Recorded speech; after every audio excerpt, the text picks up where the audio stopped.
Evening. I'm sorry I'm looking a little bit less than like prim and proper tonight. I just got off my day job. So tonight is a no makeup. I just watered the plants and I'm about to cook dinner look. Sound good? So tonight I've got a devotional for you. I'm going to go ahead and pull this up here. Just one second. So I was having a little bit of a hard time this week coming up with something. A little bit of radio silence from upstairs. And reading through Facebook this week, I have a whole bunch of friends that I went to Warner with, and one of them posted this really cool post, and I thought that this would be a great thing to do a devotional on. So, and I will specify this devotional is written with women in mind. But men, hold out, because I'll wrap it in, tie it into you guys at the end, okay? So it's not just for the ladies. It'll sound like it is at first, though, okay? And this is written by a lady named Heather Carrell. I wasn't able to track down a profile or a page for her or anything. There's several different authors by that name. So, not sure, but here's what we got. So, I just got a text saying I have an echo. I'm not sure why. There's nothing to cause one. Here, let me disconnect these guys. Is that any better? Yes or no? Check, check.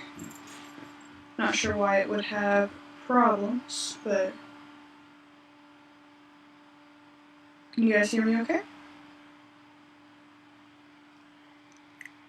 Okay. So, devotional. So, like I said, this will sound like it's for ladies, but I'll tie it into you guys at the end, okay? So, have you ever noticed how in the scriptures, men are always going up into the mountains to commune with the Lord? Yet in the scriptures, we hardly ever hear of women going to the mountains. And we know why, right? Because women were too busy keeping life going. They couldn't abandon babies, meals, homes, fires, gardens, and 1,000 responsibilities to make the climb into the mountains.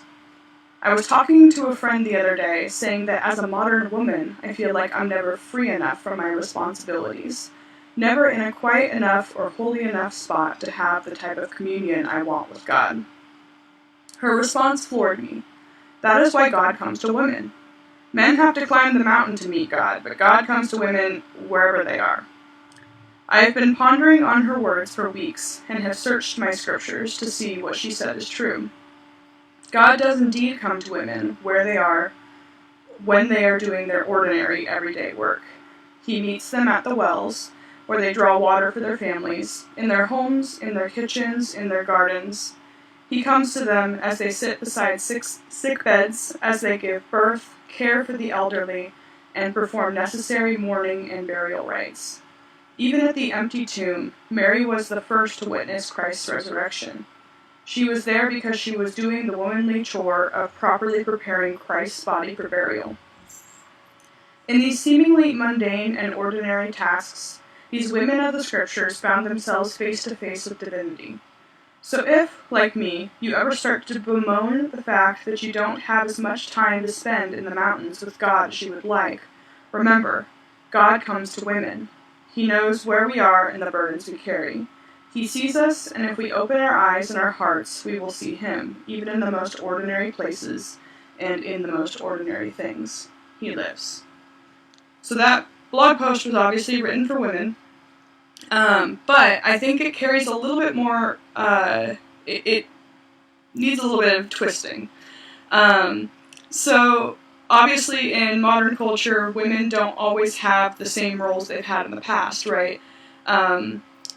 The women's role in the household has changed quite a bit. And even more so, now that we're in the middle of this whole quarantine thing, life just looks different, right? Where both halves of the family are often home, and we're all doing stuff. We don't get to do any of our normal routines, or not anything like our normal routines for the most part. And so what does it look like to seek God out in the middle of all this? And I think this brings to light a really important point. God sees you even when you don't feel like you are able to do the things that you need to do to make him pleased with you, if that makes sense. So we don't need to climb the mountain to make him see you as worthy and say, I am in you, I am well pleased, right? God is really good at coming to us where we are and knowing, hey, these are our necessities. We can't stop doing these. We can't stop taking care of the kids. We can't stop cooking dinner. We can't stop doing all of these things. We can't stop going to see people. That's something that's been really hard for a lot of, especially extroverted people, but I think the introverts are now starting to suffer at this point.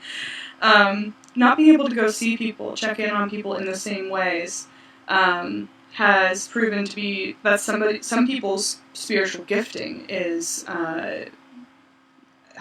we don't know what to call that even, like the gift of mercy, the gift of taking care of people, checking in on people.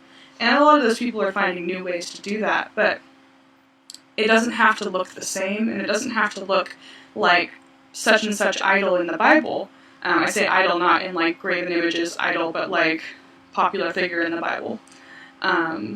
Especially when we're looking at different cultural times, we're looking at different context, right? So me feeling like I need to go to a quiet place up on the top of a mountain. First of all, I ain't hiking. I am not that type of person. Second of all, and that does not reflect poorly on my relationship with God, because I found times, even in my life being different, to set aside time for God. And we can find that time even in the midst of actively doing things. We can find that time in the midst of cooking dinner. We can find that time in the midst of reading a book. This is actually a way God often speaks to me. I don't know if it's the same for any of you, any of you. But reading books is like one of the top ways he speaks to me. And it's not even always Christian books. It's something will hit home and resonate with me, and I will not be able to stop thinking about that line, that phrase, that paragraph.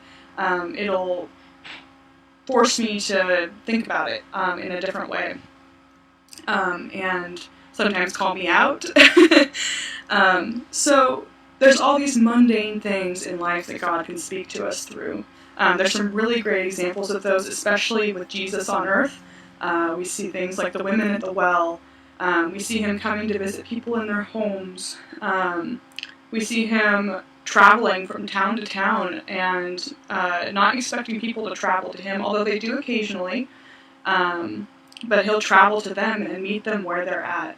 And he knows what your needs are. He knows that life's different. He knows that life throws a lot at you. I mean, he created it, for goodness sakes. And even if your life looks different right now, hey, it's going to be okay. You're still going to be able, I'm shaking the camera. You're still going to be able to find time to commune with him, and he'll still find ways to talk to you, and you just have to make sure that you are finding time to listen. And that doesn't always mean quiet. I know for some of you guys, you've got kids at home 24/7 right now. And so your house is not quiet ever. And so quiet isn't always necessary. It's good. I'm not saying it's a bad thing. But just remember, no matter what you're going through right now, no matter how crazy your life is, keep doing what you need to do. God will find you, and God will make sure that you hear what you need to hear. You just need to make sure you're keeping your antenna up and listening throughout the process. So I'm just going to keep it real short for tonight. That's all I've got for you guys. I'm going to say a quick prayer and then peace out. So if you'll bow your heads with me. Dear Lord, I thank you for the wonders of technology that we can get together and have devotionals in this way, Lord. I thank you for all the people that we get to reach that we don't normally get to. And I also thank you that we can get people to tune in that we regularly get to reach. And I thank you for the good work you're doing during this time, Lord. I pray that you would keep our ears open, that you would help us tune into you, Lord, and find the beauty in our everyday life.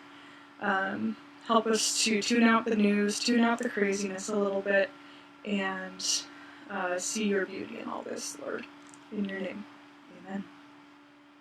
That's all I've got, guys. I will see you later.